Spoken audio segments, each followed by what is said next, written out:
the sector has been infested by new parasites, registering charities with no values.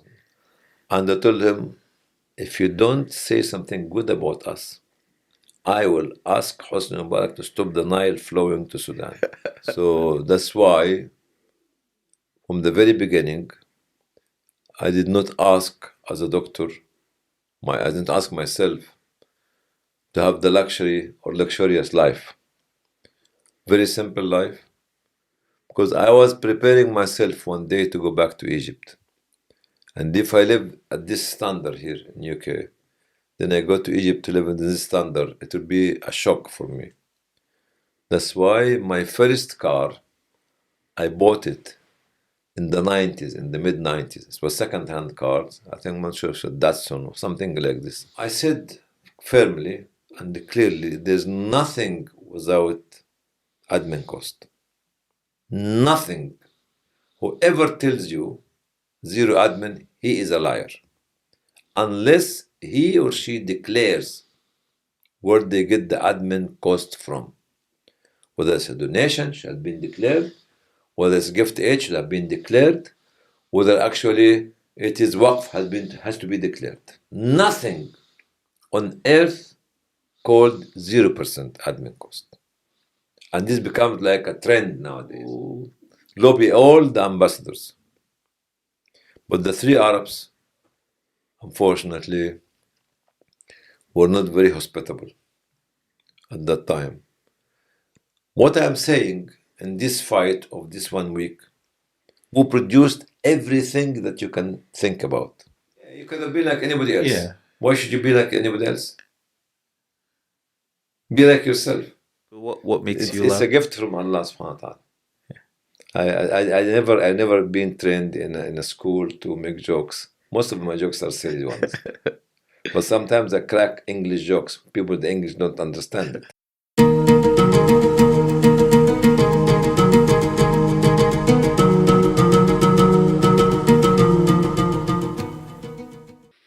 Assalamu alaikum and welcome back to the Muslim-centric podcast, where we hope to educate, inspire and entertain on issues relevant to Muslim life, and I'm your host Oman. So Dr Hany El-Banna is a real legend on a global scale. He's the founder of Islamic Relief, one of the pioneering Muslim charities in the West. It all started in the 1980s in Birmingham, UK, from a small donation and now has offices across the world. In this episode, we dig deep to hear about Dr. Hany's origins in Egypt, his life as a medical doctor in the UK, and the process that led to him starting Islamic Relief. I ask him about his views of the current charity sector with the proliferation of Muslim charities, and ask him whether many charities have lost their ethical compass. I was fascinated by his decision to eventually leave the organization he founded, something we rarely see with political leaders and CEOs of companies. The interview was recorded during Dr. Hany's visit to Glasgow, Scotland, as part of a film festival showing a documentary about his life. It really is a must-watch film, very poignant at times, and I'll post a link to it in the episode notes. So remember, please do support the podcast by subscribing to our YouTube channel, leaving a rating and review wherever you listen to your podcast, and spreading the word to friends and family. Inshallah, it will help others benefit from the podcast, and I hope you enjoy the interview. Assalamu alaikum, Dr. Hany. Thank you so much for joining us today.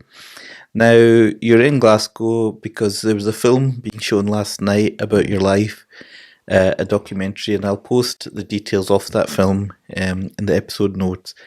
But can I take you back a little bit around to your early life and childhood? And what was your home environment like growing up? What are your memories of your early life? My home environment was very rich in culture, very rich in social work and meeting, and in theology. Because home was divided between the social activities of my mother and the religious theology discussion or theological discussion of my father. So we were receiving sheikhs and ulama on one side to sit down with my father and discuss issues. and were receiving neighbors, relatives who got problems at that time, and my mother was hosting them in the house, on the flat at that time. Okay. Was it quite a religious upbringing? It is not 100% religious, but conservative, as you call it, because the strongest element to it was the family bonding to the extended family, whether towards my father's family or my mother's family or to other families as well. And this enshrine any young individual with a very strong,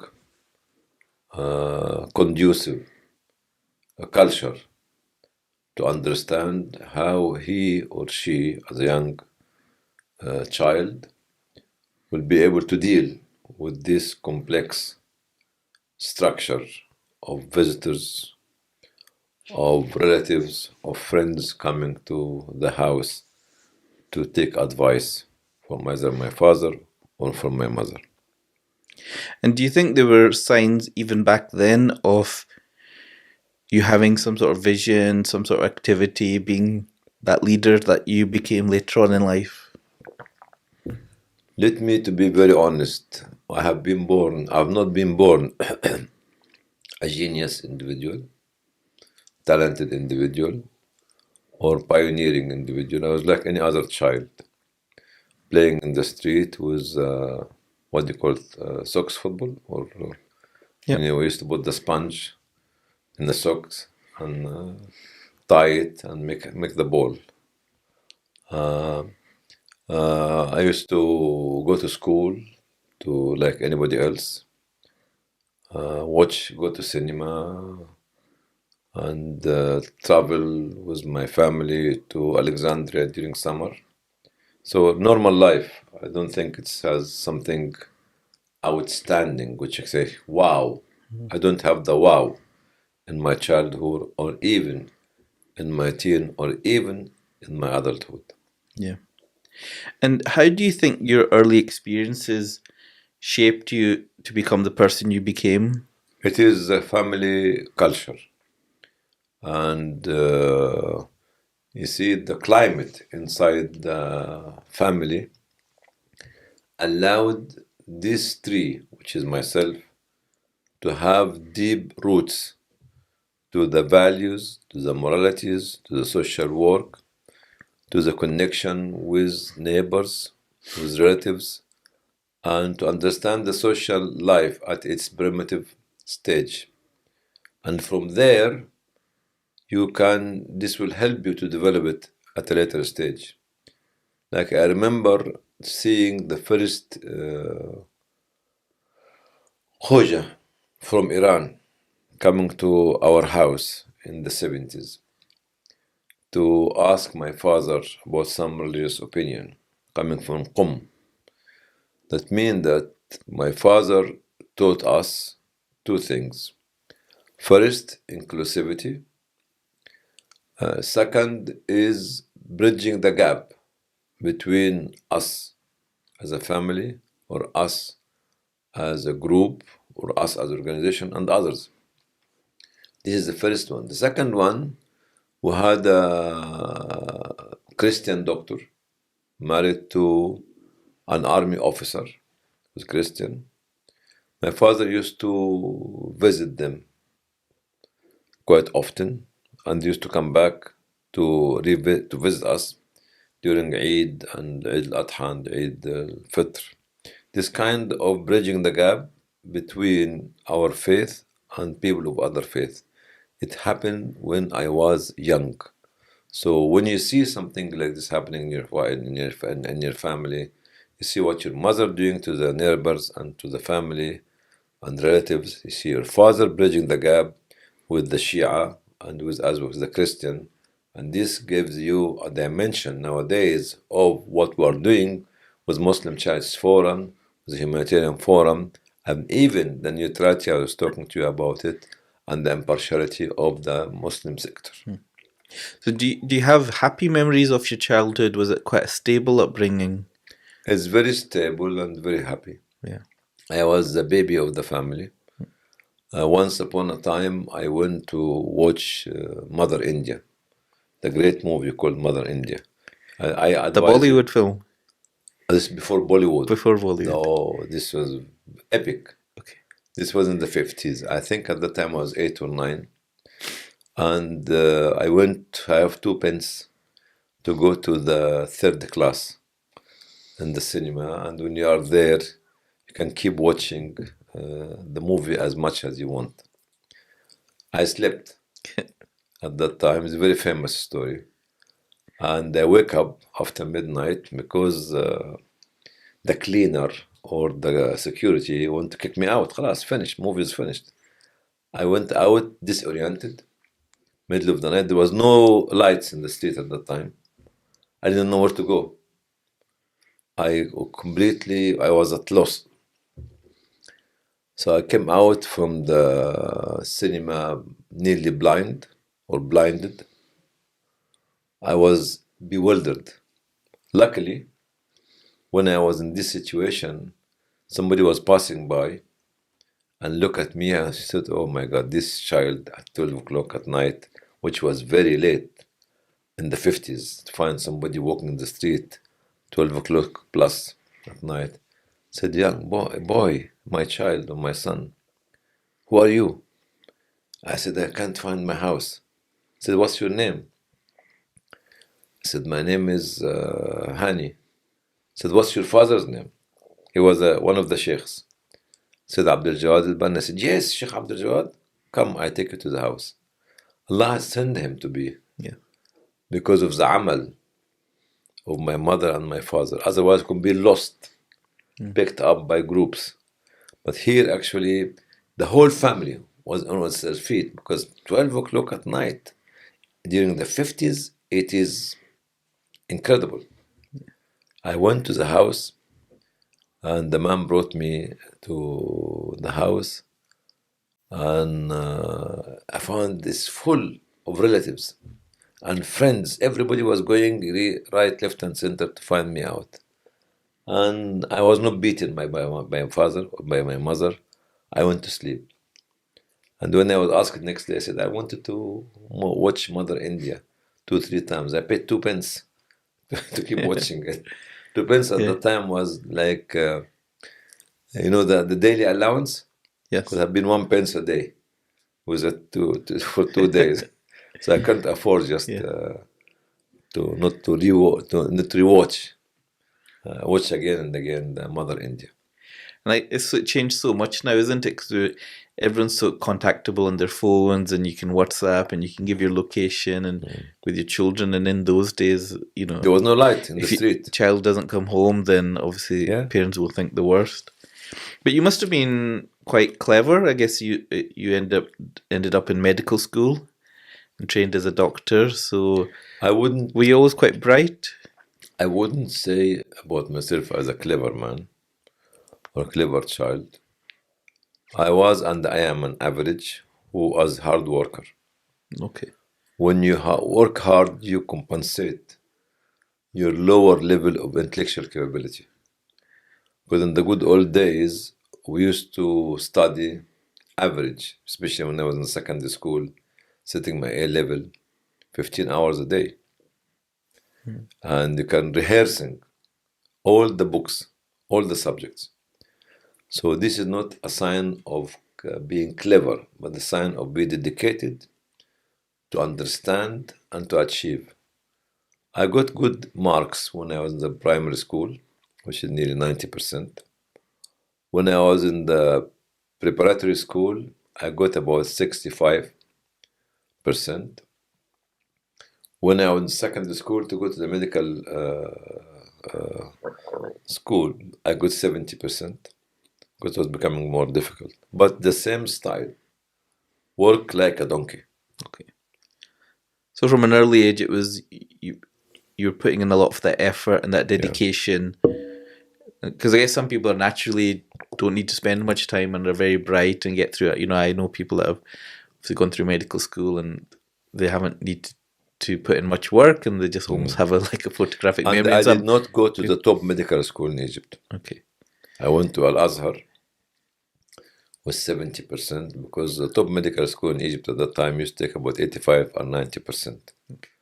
But And luckily I got it. and there's no expectation for you to go down a similar path as your father in terms of My father Islamic wanted scholarship that. or anything like that. Yeah, my father wanted me to become a sheikh like him. There was a struggle in the house because my father always wanted us to become sheikhs. Because all my father's family are qualified from Al Azhar. My grandfather, who is buried in Al Baqiya in Medina, he is Azhari alim. My three uncles and my father. But my father carried on to do his ijaza. Then after ijaza, takhassus, which is like PhD, 1935, 1937. Then he became a teacher or a professor of Islamic theology in Al Azhar University later on. And he was teaching in Al Azhar. Okay. Were there many other doctors in the family? Medical doctors? Not in my close family. My sister, the elder one, was a manager, top manager in Cairo University. My second sister was a housewife. She's qualified also from university. And my brother was also qualified from the same school of art in Cairo. But in my relatives, some of them are doctors, some of them are engineers, some of them are dentists. Yani, it's all over. And one thing that struck me in the documentary that we watched was you spoke about 3 life decisions that were really significant in your life. So you left Cairo in 1977, so you would have been about 27 at that age. That's right, yeah. And then you left medicine in 1995 to become full-time in terms of Islamic Relief, and you're age 45 around that time. And then you left Islamic Relief in 2008, so you would have been about 58. So you seem to have taken big risks to make these big life-changing decisions at crucial times in your life, in your 20s, in your 40s, and then in your 50s. So probably stages where you either had a young family or, in your 40s, careers and income and things would have been really significant factors. Tell us a bit about how you made those decisions and also the courage to make these big decisions, because often these are the things that would hold people back. They'd say, look, I have to think about a mortgage, I have to think about my family, I have to think about my income. And yet at these critical times, because you could have said, wait till I'm a doctor, I've got a good income, then I'll do my charity work when I'm in my 40s. But you made these big decisions. So tell us a bit about how did you come to these decisions? There was a preparation for it. The first preparation was when my father got a contract to work in the Islamic University in Libya, in Al Beda.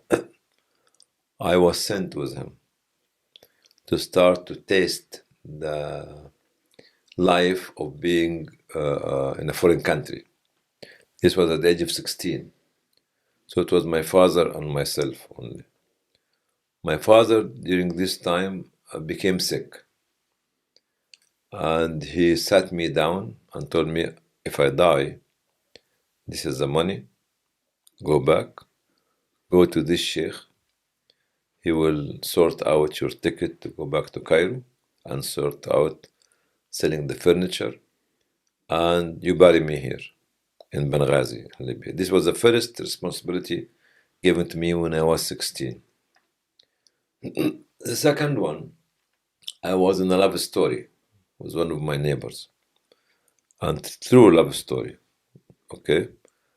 And I was visiting their house quite often to teach her, to teach others when I was in the medical school, with the permission of the parents.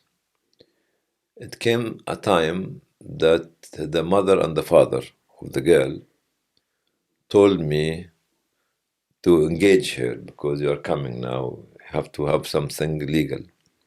I told my mother about this and my father. At that time, I was in the third year of the medical school.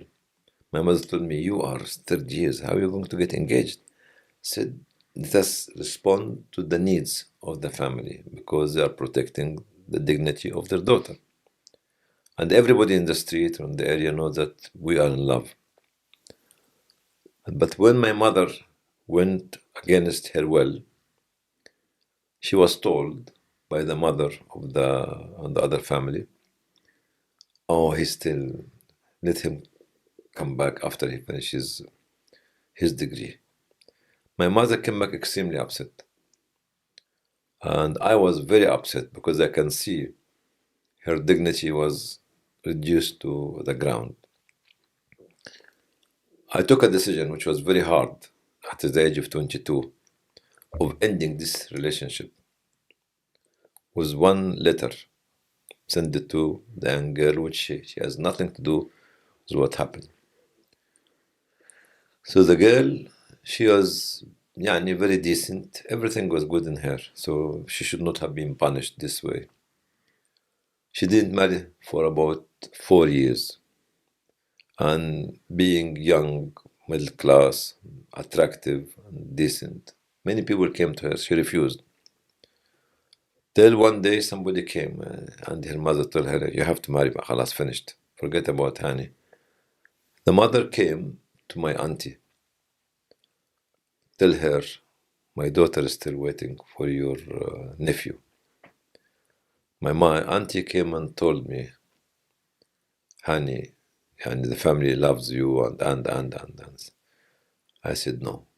I said, why? I said, because our family is going to mix with this family. And if the mother did that to my mother, there'll be a quarrel every day.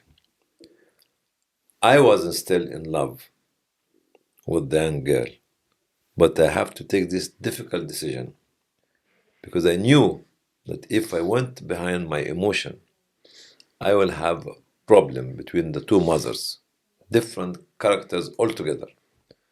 And this was very difficult for me to do at the age of 22, 23. So the preparation started at the age of 16, the most difficult one at the age of 22, then the three others, as you have seen them. And what would you say to people that are scared to make these decisions in life? Sometimes it seems too overwhelming for somebody to make these career, maybe they're not unhappy in their job or they're unhappy in their situation, but they're just too frightened to make the jump and make the change. If you are frightened, that means that you all the time will look back at the shadow behind you because you feel that somebody is observing you, somebody is following you, and you have to take the risk, whether you fail or succeed. You didn't think that with this decision and others, when I came here to do the trap or the plab at that time, I failed 5 times. 5 times, badly. But I kept trying. And the last time, when I passed, it was a time when I had no money, خلاص, finished.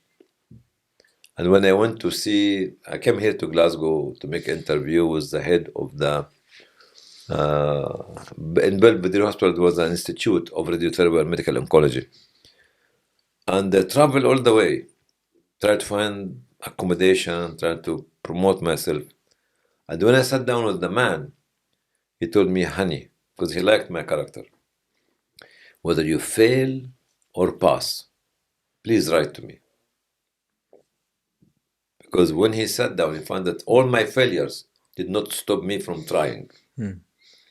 And when I passed, he responded back to me, telling me there's a job coming at British Medical Journal, go and apply. And I got the job.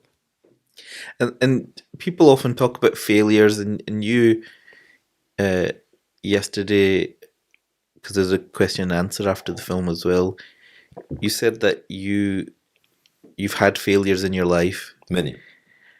And people, I guess, externally would see, actually, this is Dr. Hany, who's founded Islamic Relief. He's pioneer of, Muslim charities and Islamic charities, not just in the UK, but across the world. He's affected millions.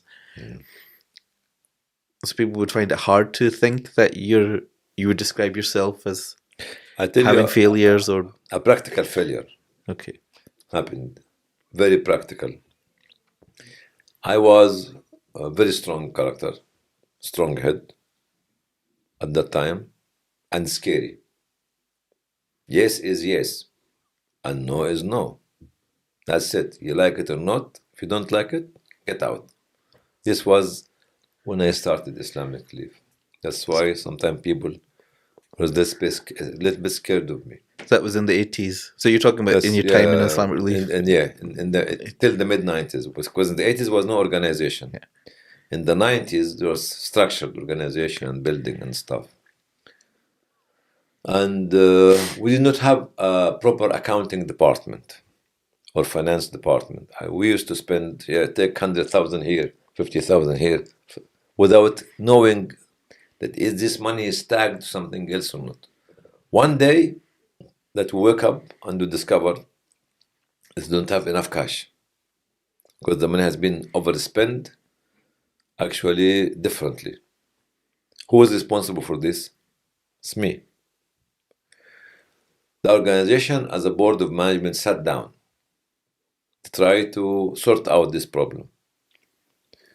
And we decided that there's a mistake, a failure on the CEO at that time, but let us find a solution. So the decision was not to throw the CEO or the president at that time, as myself, but actually to build around him very strong finance and accounting department. And this where we started to invest heavily in accounting department, finance department, quality control, and all these sort of things, internal auditing and external audit. This is 1995. In other organization, the trustees could have sacked instantly, but because there's a trust and the credibility of the individual and the trust of the trustee and the individual, said, okay, give him a chance and see how it's going to happen.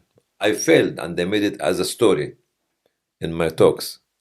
Even as I mentioned yesterday, this was one of my awrat, one of my mistakes. None of us is just born an achiever.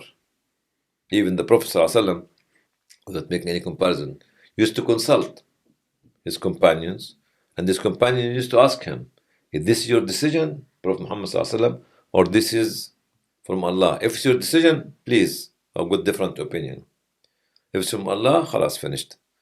If it's his decision, they will try to negotiate with the Prophet ﷺ. At that time, I was one of the people who could have risked Islamic Relief for a closure down, unfortunately. And I'm saying it many times for the young people and the other to say that nothing is a pioneer. No one is. Pioneering is coming after hard work. If you want to win the Nobel Peace Prize in chemistry, in mathematics, in geometry, in geography, you have to experiment or try thousands and thousands of times to produce something which has not been done before. That does not mean that you are a pioneer or you are a genius. Your geniusness is in your persistence, in your dedication and commitment, and trying and trying and trying. See, if you are in the football, if you keep kicking the ball to the box, you will score. If you keep making some fantastic run here and there, and the spectator will clap and say, yes, he's a brilliant man and he's a brilliant player, and no score. So he'll be defeated. Now, moving on to when you started Islamic Relief back in the 1980s in Birmingham. Now, you're seen as one of, obviously, the pioneers in terms of one of the early people in terms of starting with some charities in the UK, if not around the world. What are your kind of happiest memories of those early days? The happiest memory is door-to-door distribution of leaflets, standing in front of the mosque, to be the first one in UK, holding box for donation. This was the happiest memory, which you will never see it nowadays. People sometimes look at it as يعني very less meaningful job to be done by somebody. And I was a medical doctor, and I was employed by the National Health Service. I used to go to the hospital in the morning and do this in the afternoon or in the evening. So this is the happiest moment. The happiest moment is in August 1984, when we received the first big check of £1,000 from a colleague of mine who was an ophthalmologist, eye doctor. And me and Dr. Ihsan, who was doing his PhD in chemistry in Birmingham University, said, Narai Takbir, Allahu Akbar. This is not only £1,000. I remember this day. This is £1 billion. And now Islamic Relief has crossed spending the £1 billion over the last 30, 40 years. But this happened, actually, this was the happiest moment. The happiest moment when you go to the mosque, especially in the good old days. Most of the people in the mosque are Asian, Pakistani. They don't understand what you're talking about. They keep sitting, taking interest in listening to you. Don't understand any word. Then they give you the money. To the brothers, do you understand English? I said, no, they don't understand English. I said, why they pay the money? Because they want to pay the money. Yeah. And they took the money, half a penny, 2 penny, 5 penny, 10 penny, and all this. That's why we used to get out of the mosque a lot of coins at the good old days. These are the happiest days. And in those early days, what was it that kept you going? Because people can sometimes have an idea, but then it starts getting difficult. Was it your friends? Was it the brotherhood? Was it the team around you? Or was it some other drive? When, because normally you start an idea, you build it, and then, maybe when it starts getting difficult, you think, actually, is this the right thing to have done? Should I just stop? What got you through, or what kept you going, especially when you're starting something new? I think if you keep yourself busy working, you don't think much about becoming tired. You see, I remember Muhammad Ali Clay. I don't know how many hours he used to run every day for his championship. Others, like players here and there and here and there. The difference between Muhammad Ali, who won the title 3 times, losing it, and failed and succeeded, That's why he was a king. I was the greatest. Is his hard work.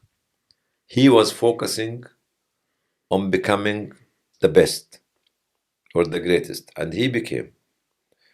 Actually, he was not distracted by the media, negative or positive, by the amount of money that he is making out of it. No. See, if you look at somebody like Mike Tyson, he was distracted. Despite the fact he was more fierce fighter than Muhammad Ali, but he was distracted by the names, by the negative media. That's why he could not be able to make the history like Muhammad Ali made the history and forced people to listen to him. So if you are in a job, focus on the delivery. And then look at the delivery, the product. Once you see the machine is producing product, you have to improve the quality. If you become focusing on something else, you will never score the goal. You will never win the World Cup. You will never become the heavyweight champion. You will never. Also around that time, how did you make the decision in terms of the financial impact it would have, leaving your career in medicine, Yes. or cutting down and moving into this charities, which there was no precedence for that, really? There was that uncertainty. Secondly, would be, how am I going to pay the bills? How am I going to raise the children? How did you make peace with that idea that actually, what am I going to do financially to survive? Well, we learned since I was in Egypt, and even with my wife, to live and to meet the unexpected circumstances. So that's why, from the very beginning, I did not ask as a doctor, I didn't ask myself to have the luxury or luxurious life. Very simple life, because I was preparing myself one day to go back to Egypt. And if I live at this standard here in UK, then I go to Egypt to live in this standard, it will be a shock for me. That's why my first car, I bought it in the 90s, in the mid 90s. It was second-hand cars. I think I'm not sure if it's a Datsun or something like this. And even I failed to drive it because I don't know how to use the manual. Till one of the brothers actually advised me to buy automatic car to make life easy for myself.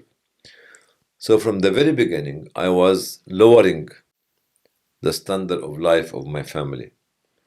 And it went up, up, up with the time. So yes, I could not be able to take the same income, but we were happy. And the other kind of layer to this is obviously you're a migrant to this country. No, not a migrant. I came as a student. Okay, so you immigrated to this country. I traveled to this country to finish my study. Okay, So I'm not a migrant. You see, a migrant. what's the difference? Because I guess when we talk about our, I'm of Pakistani heritage. Our fathers and parents came as, we would say, as immigrants, whether it's economic immigrants or whatever. They can call it immigrant, but actually seeking job. Because I came here to do my study.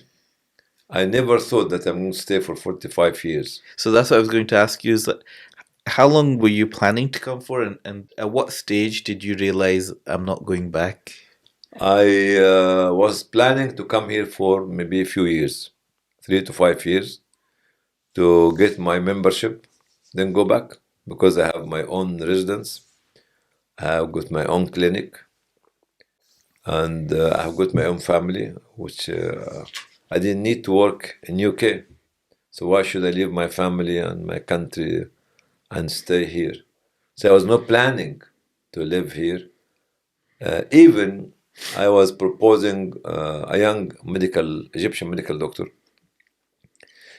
Both of us agreed. We were very happy. The father agreed. Alhamdulillah. The young girl was very decent. Yani, subhanallah.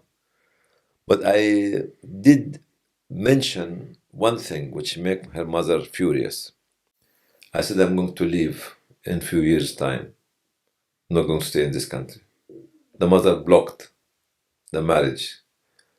I looked at it later on as a positive way, because Allah was preparing for me to marry my current wife, which was not exactly like this young girl at that time. So even at that time, in the 80s, before Islamic Relief, I was still thinking seriously to go back. But after that, even I went in 1989 to Egypt after Islamic Relief started. It was very small. So I had enough. Don't want my PhD, my MD, my Islamic Relief. And they appointed somebody else to take over. I went, as I mentioned yesterday, to find the land. I don't know why I still loving farming, animals, greenery, and crops and others. And I stayed there in a long holiday to find this land. Because you wanted to go back and... I want to go back and as a farmer, forget about medicine. I want to become a farmer. Yeah. Actually. Then I failed to find this land. And one of my colleagues said, Honey, why don't you go and finish your study and come as a farmer with a doctorate in your hand? So I came back, and the change happened. Islamic Relief grew up. It came the flooding in Sudan, the earthquake in Iran, the war in Bosnia, the monsoon in Bangladesh. Khalas, you went through the machine. Couldn't be able to come out because you are driving the driving wheel. When did you realize or decide, actually, I'm staying now in the UK, I'm staying in Birmingham, this is my home now? I didn't think about it this way. But when you become busy doing things, you find that the time passed. Like the year passed like an hour, or like a day, or like a minute. I found after all this, oh my God, I've been here for 25 years. Still here. What's next? Khalas, finished. There's nothing. Even I tried after finishing my PhD, my doctor of medicine. My brother-in-law was trying to get me a job in one of the institute of research. It didn't work. Okay. One of the things in the early days of Islamic Relief is you were trying to get recognized at a higher level, and with the United Nations, etc. And you spoke about the Muslim countries, the Muslims didn't really help you as The Islamic Muslim Relief ambassadors, yeah. ambassadors. The Arab ambassadors. Arab, sorry. But the Irish helped you at That's that time. right, yeah. What do you make of that in terms of, were you really disappointed? Or, because I guess that is at so many levels that sometimes the Muslim communities, we will think that the Muslims don't help ourselves, and sometimes we're our own worst enemies, pulling each other down. What did that teach you at that time, and was that a surprise This to you? was at the 93. There's two elements of this. First of all, we started 84, January 1784. We have official registration in 1989. But you see, from the very beginning, our eyes were focusing on UN, have to be in the kitchen, in the decision-making kitchen, when we're just little organization, even not infant, maybe suckling baby. This was actually the vision. That's why we started this process 1991 and 2 to communicate with United Nations to have the registration. At that time, my name is El-Banna. My beard is long. And the organization called Islamic Relief. There was not Islamophobia was not as bad as it's today, because this was before September 11th. But still, this kind of unease, very uneasy to deal with Muslim churches. One of them told me categorically, we cannot get you to be registered at the ECOSOC because of your name, Islamic Relief. This was a Arab country. So what do you want me to do? Even this could have been their own decision, not the government decision. The second one told me, oh my God, you have been dealing with an organization which could be Hizb al-Da'wah in Iran. I said, what? They were trying to interpret the CV of Islamic Relief the way their countries can see it politically. If you are in a war with Iran, so organization called so and so, it has a link with Iran. If your name is Islamic, you can't. Even the French. You know what he told me?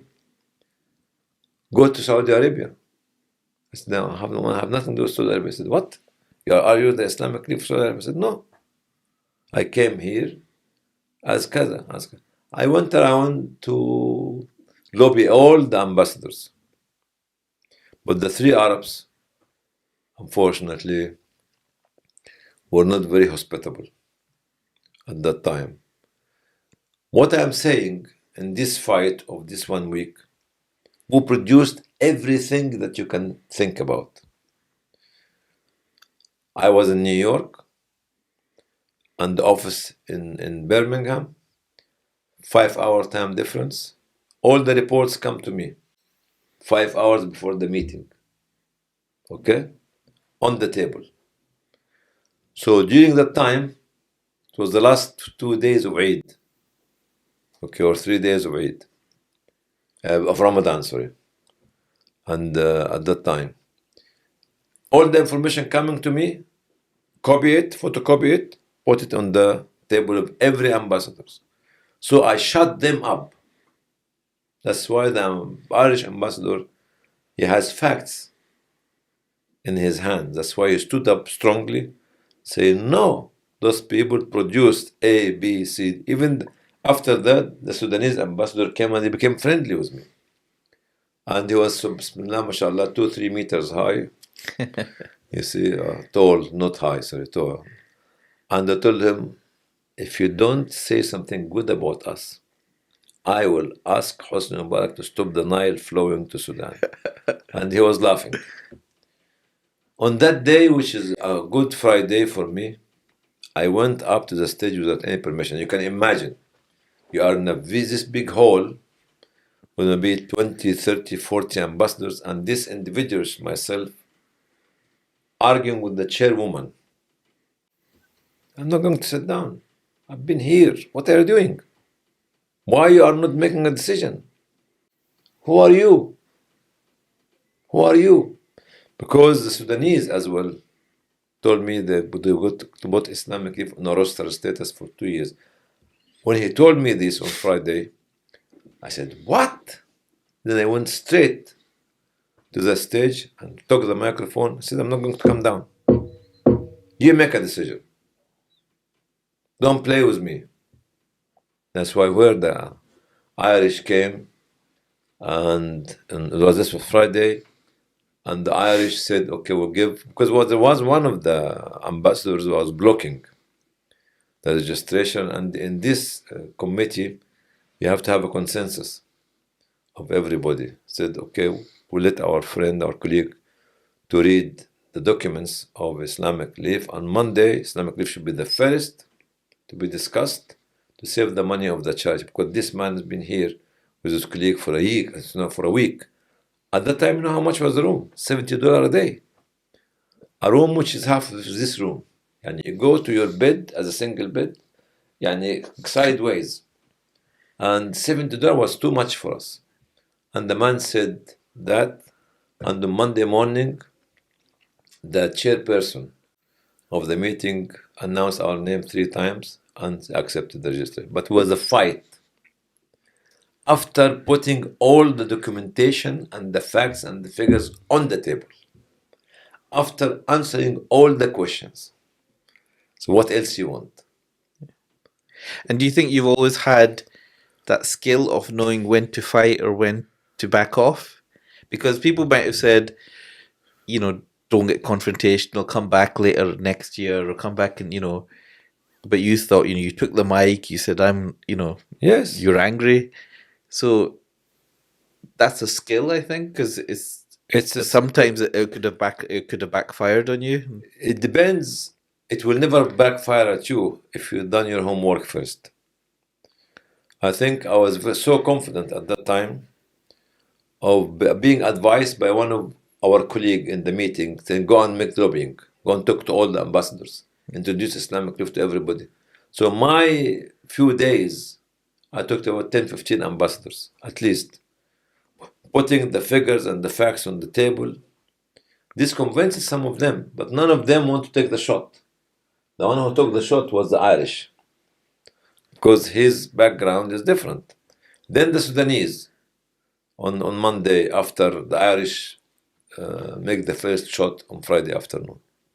And this is one thing that you've always kind of seems to have pushed, because you also, in terms of mainstreaming Islamic Relief, and one of the early people or one of the early charities to start working with non-Muslim charities and getting on the Disasters Emergency Committee and stuff. So again, that was a step change, wasn't it, in terms of, because as Muslims sometimes we'll become very insular and say just focus on ourselves. So what were you thinking? Like, what were you from the very beginning, the bigger picture? From the very beginning, when we started organizing the first conference or the first workshop to train Islamic Relief staff in 1991, we invited 2 organizations, Oxfam to talk about the charity shops, and Red Cross, British Red Cross, to give it the international dimension. From the very beginning, we had this vision of bridging out. Even used to have a theology. The bridge has to be built from both sides. Same material, not from one side only. This was more than 30 years ago. This was actually from the very beginning. That's why we reached out to churches, to international organizations, to government offices, and to build this relationship. Even DAC, to be very honest, I was visited by the previous CEO who came to Islamic Relief, I think 2000 or 2001, 2002, to introduce DAC. You know what I said? What's DAC? I was stupid. I don't know. They came to you. Yeah. And said, we want Islamic Relief to join us. We want Muslim church to be with us. Because they saw our performance before and after September the 11th, or at that time. And they've been observing us, as Claire Short was talking here, and they've been asking questions about us in our absence. And then we joined them.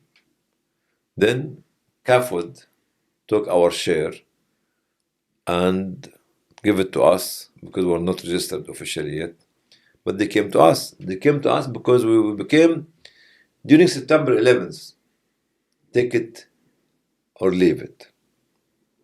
We said we are a part of the Muslim community in the West and the East. We're not going to lower our head down. No way.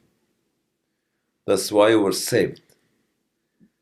See, Panorama came, CNN came, ITV came, and all those came. Because we're not hiding. We're not scared. If you interview somebody like Harun, Atallah, or Nasser, as he said yesterday, Nasser told you that the British government gave us 25% of the budget for Afghanistan at that time, and the other 75% were given to another 9 organizations. And we were the only Muslim ones. We did not close our office in Afghanistan. Sakandar Ali was in the mid-20s. And he came back to report to the upper house and lower house about the only British charity functioning in Afghanistan. He was reporting about the humanitarian situation of the Afghani people. This was in November 2001. That's why Prince Charles came, and that's why OBE came to me later on, and all these sort of things. You've always been somebody who has been very keen to take people out in the field. Yes. People that I know that work for Islamic Relief, one of the things they always, one of the first things they tend to do is either they've travelled with you or they've been to the ground.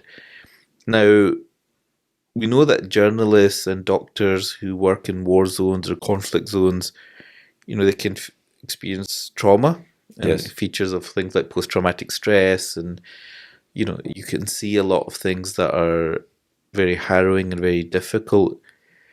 You've been to so many disaster zones, so many conflict areas. You've probably seen so many things. Do you have images that have haunted you, or how have you coped with what you've seen? Because for any normal person, even seeing something once or twice can be difficult, and you've, over the years, over the decades, have seen so much. How have you coped with that side of the emotions and the trauma? And because I think one of the things is not just seeing it, but then leaving. Yeah. And when you come back into the UK, life is very different and very peace and calmful, and you've just gone from one zone to another. What effect has that had on you, and how have you coped with that? I looked at it as a motivation to do work with my colleague, to do work, all of us, to help those people. I give you the example. 2003, we decided to go to South Sudan. And we did not know that Sudan has 2 souths. One in Naivasha in Kenya, run from the SPLA or SPLM. The second one is from Khartoum, run by the Sudanese government. To go to both sides, I have to take a permission from the government in Khartoum. Tell them that I'm going to the other side. Said, go to them, they are our brothers. When I went with my colleague there, I think Wasim Yaqub was with me and some other people came with me as well. There was the only flight, you have to charter flight. The situation of the non-Muslim South Sudanese was incredible. Reminds you of the old movie, Tarzan? Yeah. You see? Tarzan. Yeah, exactly. At that time, we looked at one another and we said, we have to do something. Despite the fact we did not have fund, but we chartered planes. When we chartered plane, I think the first time was in maybe July, June 2003. And we took the plane with us, it cost about $20,000-$30,000 to go to the 3 provinces controlled by the North government. People looked at Islamic Relief seriously.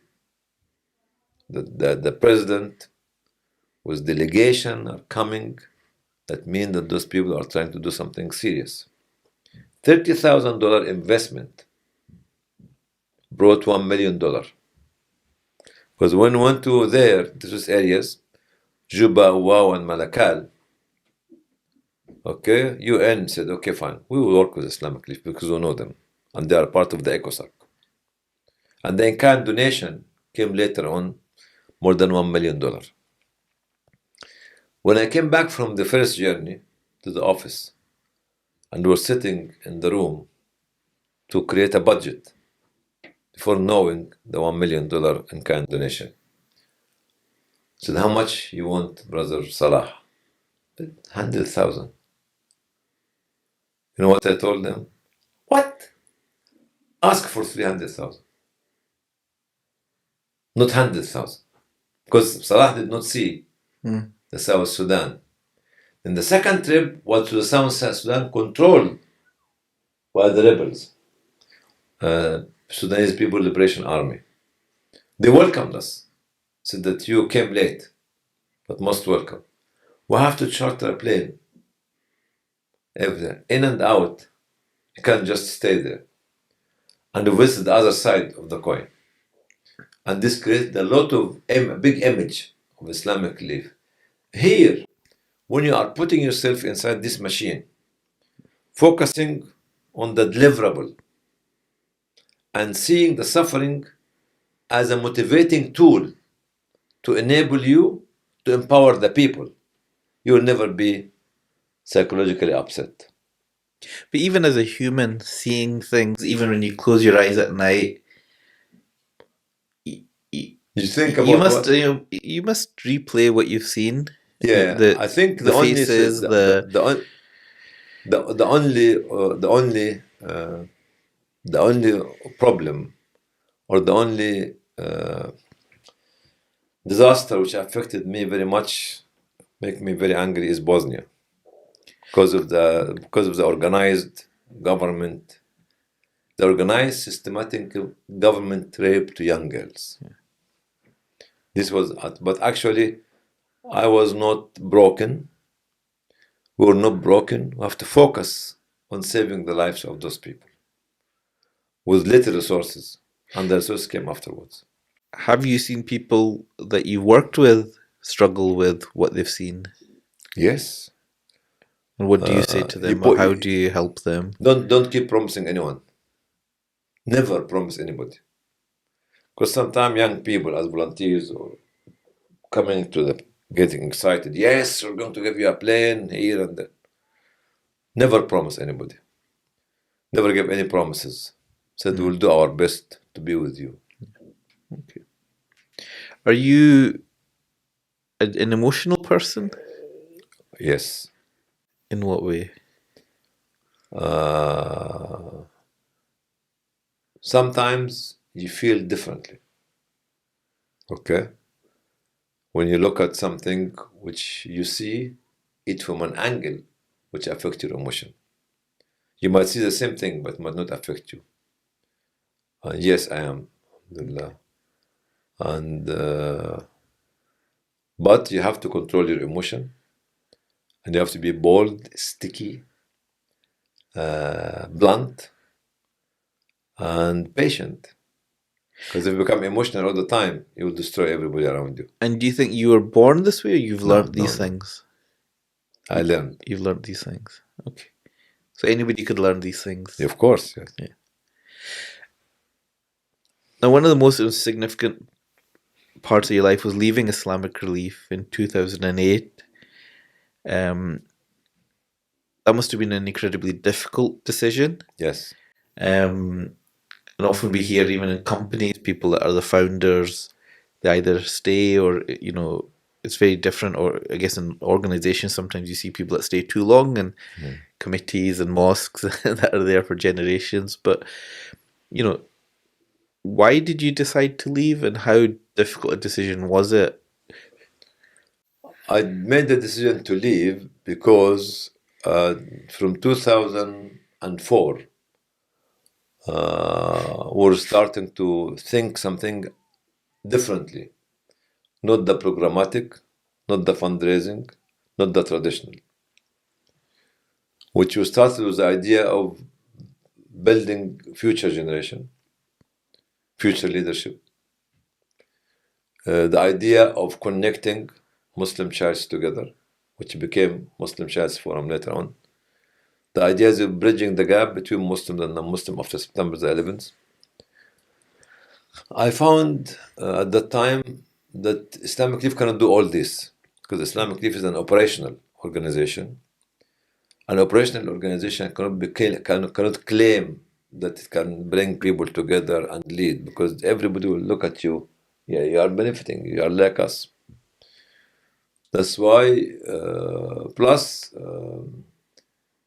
I was exposed to very high-level meetings and a lot of initiatives, a lot of ideas, which no organization will take initiative from you every day.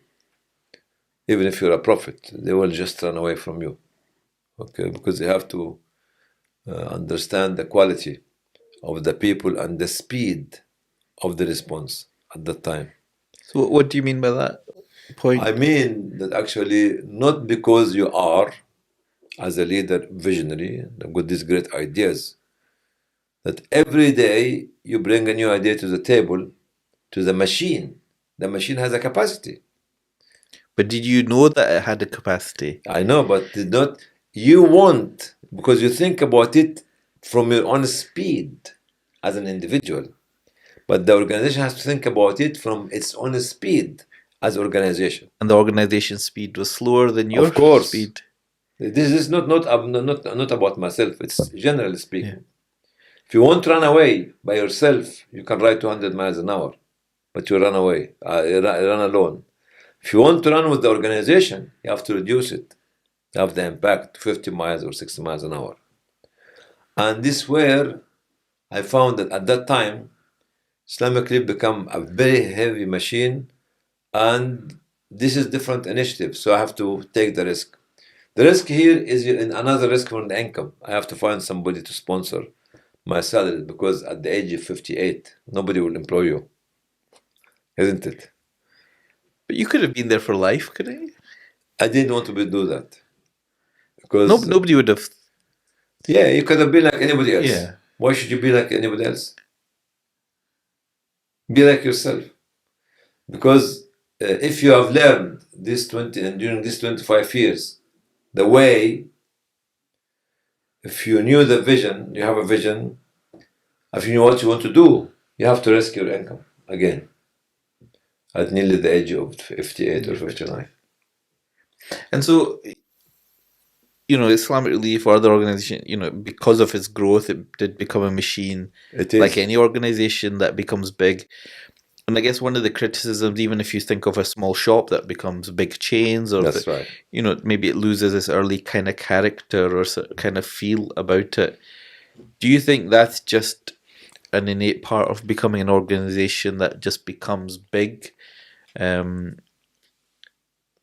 and how do you deal? How do people It, manage that or deal with that? Is that you it's just have to natural. accept it? Yeah. It's natural. But you have to build inside the organization the mechanisms which allow the traditional and the visionary to work together. When you become established organization, you become traditional because everything will be put on the conveyor belt every day. Everybody knows what. But at the same time, you have to have the vision of somebody leading to add the added value. Like you roast the turkey, but where is the recipe? Where is the added value of what you put with the turkey to make the turkey different, so it be more sellable? Or this year it's a turkey, next year not turkey, big chicken. You understand? And this where in this organization I produced, not produced, I wrote a review of the job description of every employee. 60 to 70 or 50 to 60% of the time of the CEO and the president has to be non-operational, non-managerial. Reading, thinking, attending, communicating, writing, researching, because you are the runner. You don't sit in an office and see people every day. Sometimes we don't differentiate between the word manager and director. And our directors and CEO are acting like managers, unfortunately. So, and this time allowance should be given to every individual inside the organization, even to the cleaners. Go from 60% or 70% of the CEO till 10%. You, part of your promotion or your KPI is 10% of your time to bring me new idea every day as a cleaner, as security man, as guard, as a driver, as I'm a guard, as a guard man, Yeah. as a driver, as. You shouldn't be in the office just to become like a machine sitting on a machine. So it's having that, separating that time for strategy, for big, That's right. future thinking versus the operational or executive Yeah. level of. I learned it from one of my colleagues who was in the movie yesterday, in the film yesterday, is Sir Nicholas Young. Sir Nicholas Young was all the time, all over the place. But This is British Red Cross. British Cross. But behind him was a big machine. And he used to go to defend the organization, to bring opportunities, to find new opportunities, to talk about new ideas, to promote the organization, and all this sort of thing. This is his job.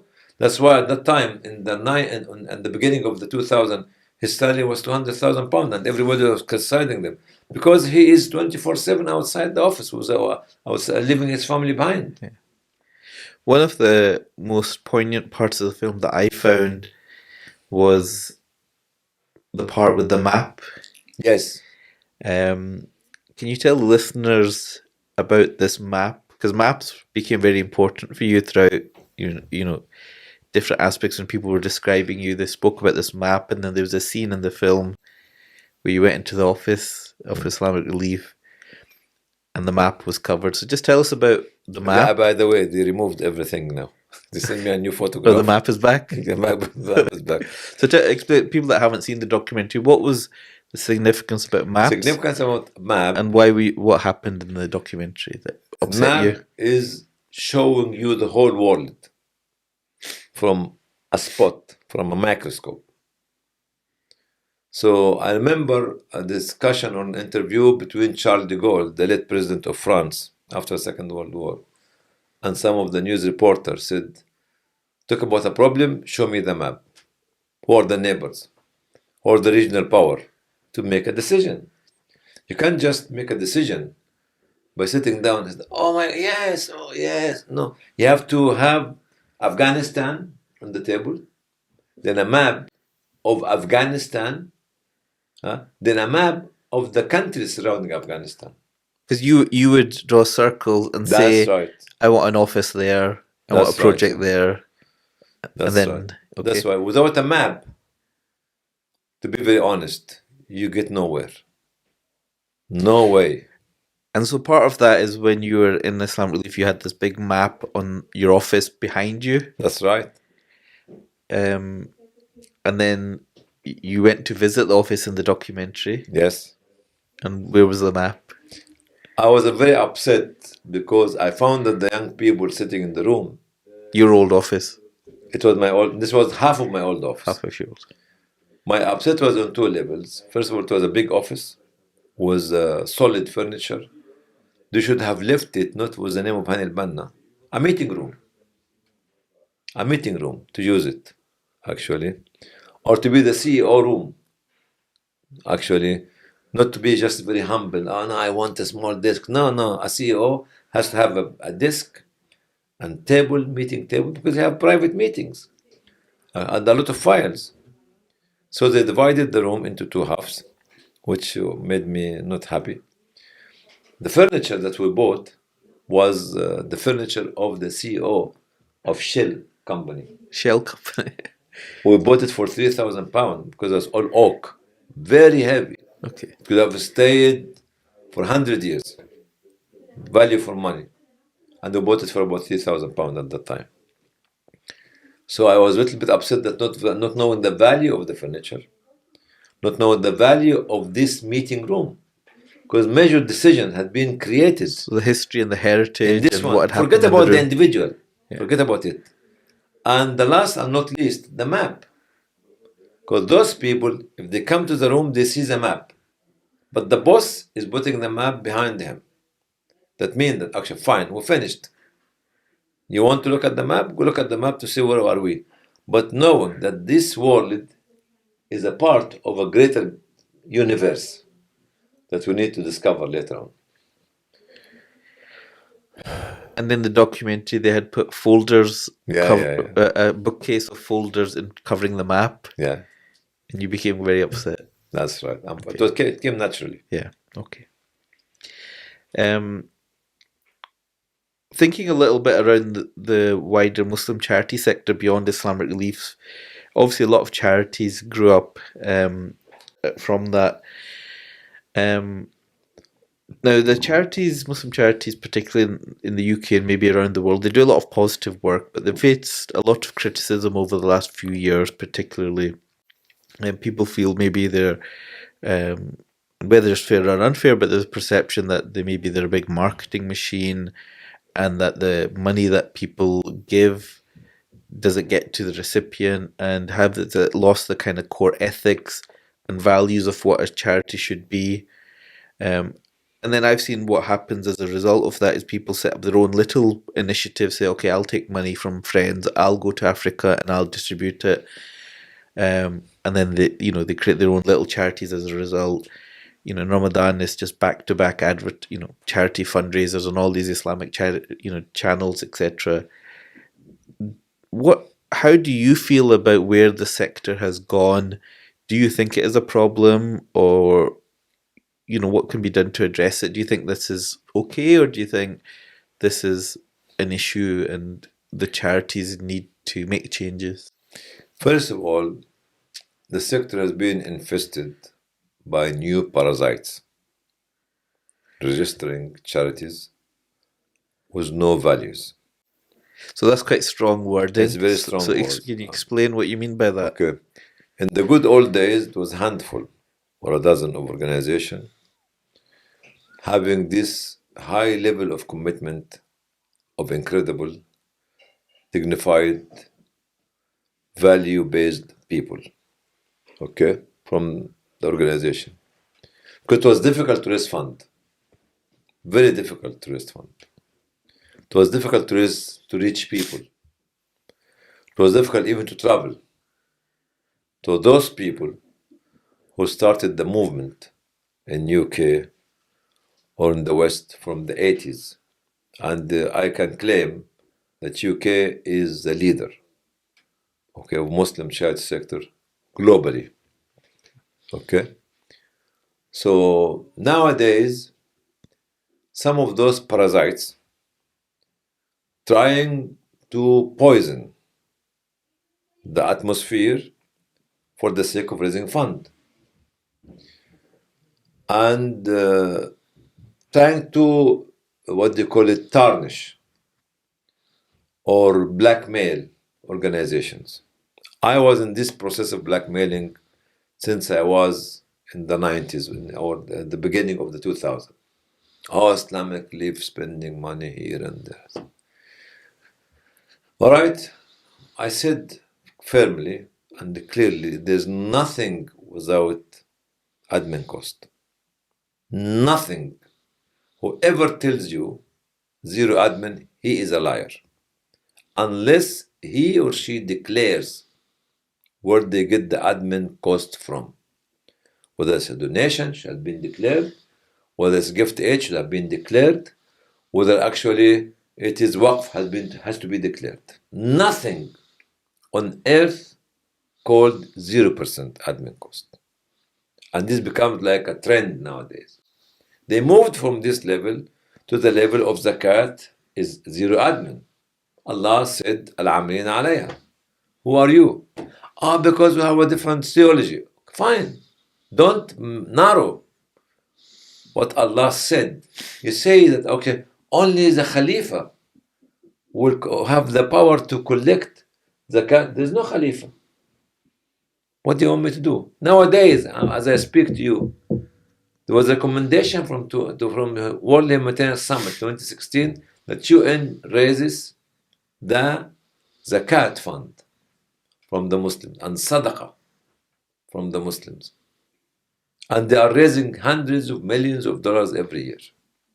And you're telling me admin for zakah, non-admin for zakah, and somebody else is taking your money. Not only your United Nations, it's non-Muslim international humanitarian organization raising fund, proselytizing organization raising fund, taking zakat from Muslims.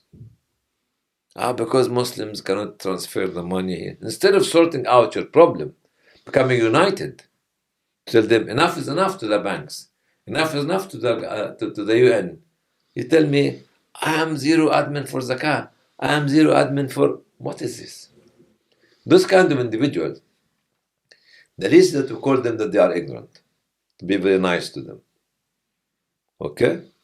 But if somebody tells you zero admin, tell him, declare where you get, who's paying the salary, who's paying the electricity, who's paying the rate, who's paying all this kind of thing.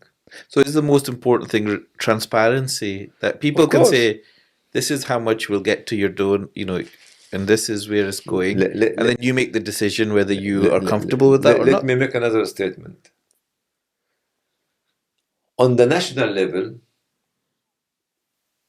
the admin cost will be up to 15%. Because you have an office headquartered in London, you have an office in Glasgow. Don't come and tell me there is no admin. Okay, this number. On the international level, minimum will be 15, go up to 25%. Because you are holding international organization, coordination, communication, management, and others. Whoever tells you that, ask him to come and see me. Yeah. Okay. See, and actually be very honest and tell. You see, I was having this photo from one of the sheikhs in the beginning of the mid-90s. Said, even if it costs you 50% to send the other 50% to the people because they are dying, you pay the 50%. You know what airdrops? Airdrop? Yeah, airdrop. Airdrop by the planes. It's used in a very difficult circumstances. The cost is going up to 60, 70, 80%. You cannot just tell UN and others that they are wrong. No, people are dying. Yeah. And nobody can actually reach them. And have you had the opportunity to say this to these charities, and what is their response? I've been saying it, but nobody is listening to me. Do they not listen? Because they're too narrow focused? I don't want to judge them because I have no time for them. Okay. If you want to listen to me, I have got more than 2,600 videos on my YouTube. Mashallah. Go and find them. So, moving on a little bit, is the documentary also mentions that, in probably a positive way, one of the people said, one of your weaknesses that you can't stop and rest, and despite most people would say, look, Masha, Dr. Hani, you've done lots over the decades. Now's your time to rest and relax. You're still traveling so much. I know you were in Turkey recently. You're going to Iraq in the next few days. Um, I mean, why don't you sit back and rest now? Not in a arrogant way, but say, my job is done. I've done and I've contributed. I've put mechanisms. Now I can do my gardening. I'll relax and spend time at home. Why can't you do that? Our job is a never-ending story. If you work with people, it's a never-ending story. Some people can manage to do that and they retire. Few people, like yourself and others, said no. Since Allah gave me the health, I'll give you the health, the vision, the experience, and the drive. Go, carry on. You are needed. Because sometimes you go to an area which is like a flat tire, no knowledge at all. So when you drop some water into it, it becomes green. Sometimes you go to another area which is in a different stage. So you pass the information. We used to organize some workshop called what do you call it? Exchange. And instead of hiring consultants, I go to human appeal. Can you come with me to train the Syrian or the Yemeni? And your organization can pay the ticket, and we can put you in a room and ask your organization to give us your time.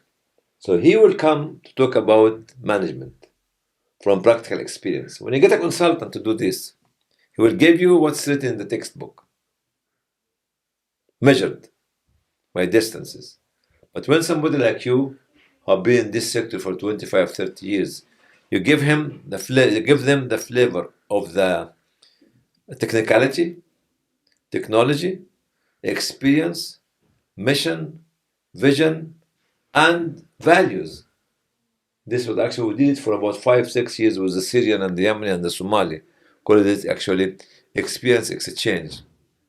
And people like Uthman Muqbil, like Harun Atallah, like Nasser, like others, used to go together to do fundraising, management, accountability, and all this sort of things to the people. So you're sharing that wisdom, you're connecting people as well. That's right. Yeah. Now, we know from Islam that we should always try to achieve balance in our lives. Yes. But the more that I study people who have achieved anything significant, I see that they have a life or periods of their life is imbalanced. So when you consider work, family, spare time, what are your kind of thoughts on this? Is if you want to achieve anything significant, people have to make sacrifices. You can't. Can you maintain that balance of all of these aspects? It depends who is with you at home. It depends whom you choose. That's why when I said my wife was a chosen or God-given gift to me, without her, I could not have reached it. Could not have been sitting with you now. Okay? Couldn't have been sitting with me for 2 days or not 2 hours, I mean. Or Jazeera could not have come to me. Jazeera does not know my wife's name.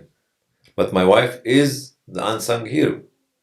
You choose the wife to help you to manage her kingdom while she's sending you as a family ambassador abroad. So you are representing the family which is managed not by you, but by your wife. But if we fail to do this, we'll never go anywhere. But how have you coped with those kind of missed family occasions, those kind of things with your children, your wife, etc.? Them saying, actually, you should be here, we want you here, we need your time as well. Yeah. I think this is something that the only one who can make it not an issue is your wife. Because she will be with the children and she'll be nurturing them. And when I grew up, when I look back at this time, I feel pity that I did not I was not with them during this age. That's why I'm trying to sit down more with my grandchildren, at least to be like a figurehead there. But that time, if you don't have an understanding wife, you have a divorce. Yeah. Okay. Do you have any regrets in life? I wouldn't call it regret. I would call maybe missed opportunities. Okay. So, because failure means that you have tried, but you missed.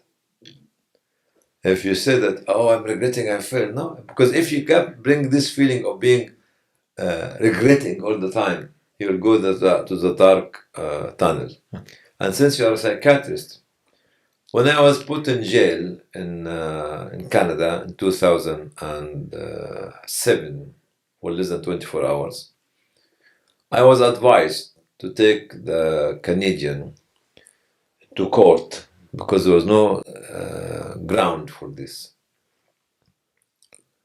I went to discuss with my doctors this kind of regretting and being. I was traveling with a team of 16, supposed to be traveling with a team of 16 to Africa. And we decided to make a case, okay, against what happened. And the doctor told me, yes, you are psychologically broken. Well, on that day, and when I said yes, you know what happened to me? Headache, neck ache, back ache, blurring vision, dizziness, automatic. I was sitting in the family room, automatic. Oh my God. I went to this dark tunnel. Then I was telling my children, I'm not going to travel tomorrow. Omar, my son, and Daddy is not going to travel. He said, must be joking. Then I sat down and I asked the driver, because I had some pocket money, tell him, take this pocket money, about $2,000-3,000. And if I don't call you in the morning before 5 o'clock, take Brother Harun instead of me, and he can actually go to say salam to the people who are going actually to Africa. I woke up in the morning with a decision after making istikhara to go. I told you in the evening I had blurring vision. You are a psychiatrist. All these things which you cannot treat it with tablets or injections. I woke up in the morning, I took the telephone, said, Muhammad, said what? Said, come, bring the car. I put my luggage and I went with the people for about 2 weeks. I came back cured because I did not surrender to my headache, backache, neck ache, and to the advice of the doctors. Said, yes, we could have $1 million. You know, we got the evidence that there was a report written about myself. And this report was saying that Dr. Hany she's doing so and so in this country, in this country, in this country. When we got the report from the government there, I was in the embassy of the country which wrote the report about me on that day. I went to the Consul General in London. What do you think? He was shocked. Yeah. Said, you can take us to court. I told I'm not. People were actually torturing me. You stupid! You should have taken them to court. If I could have taken them to court, could have not had Islamic Relief Canada today. Islamic Relief Canada is $80 million. Okay. You got it? Yes, yes. And just the last few questions. A few questions. What time is it now? We're nearly finished, inshallah. What time is it now? 10:40. Oh, have to rush. Last few minutes.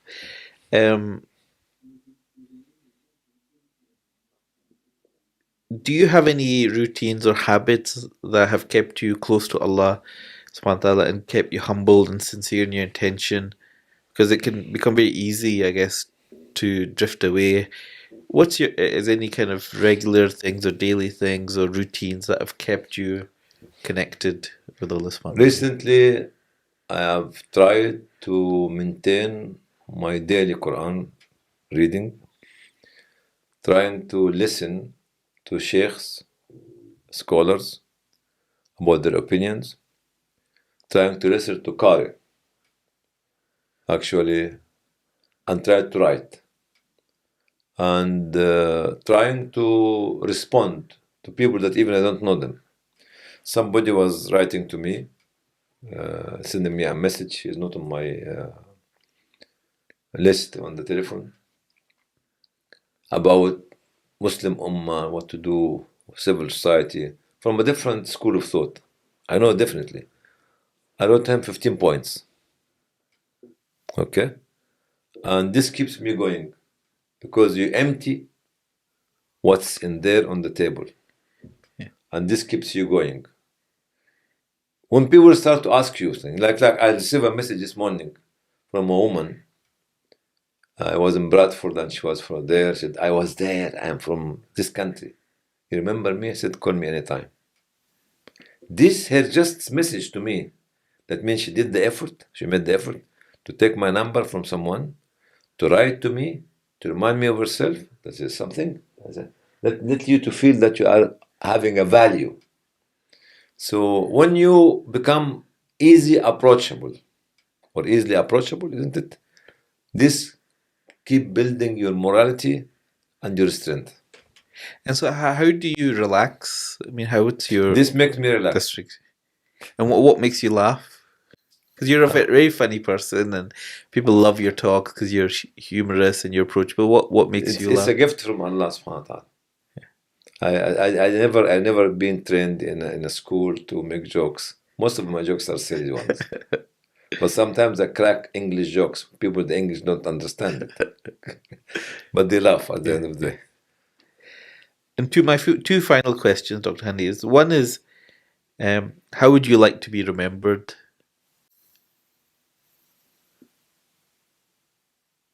It's very scary.